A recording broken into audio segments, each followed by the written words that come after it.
Her er Emma og Emil. Emma bliver slået af sin kæreste Emil. Emma er gravid med sit første barn med Emil, men er ikke sikker på, at det er det rigtige hun gør. Derfor ringer hun til det krisecenter, der ligger i hendes by.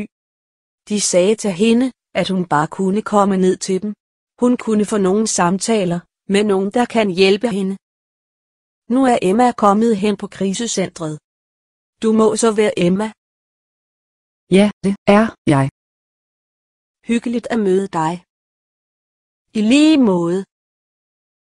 Skal vi ikke gå ind på min kontor og snakke? Jo, det kan vi godt. Nå, hvor skal vi starte? Fortæl mig noget om dig selv. Jeg er gravid for første gang med min kæreste. Min kæreste slår mig. Tak for i dag. Selv tak. Vi ses snart igen. Ja, vi gør.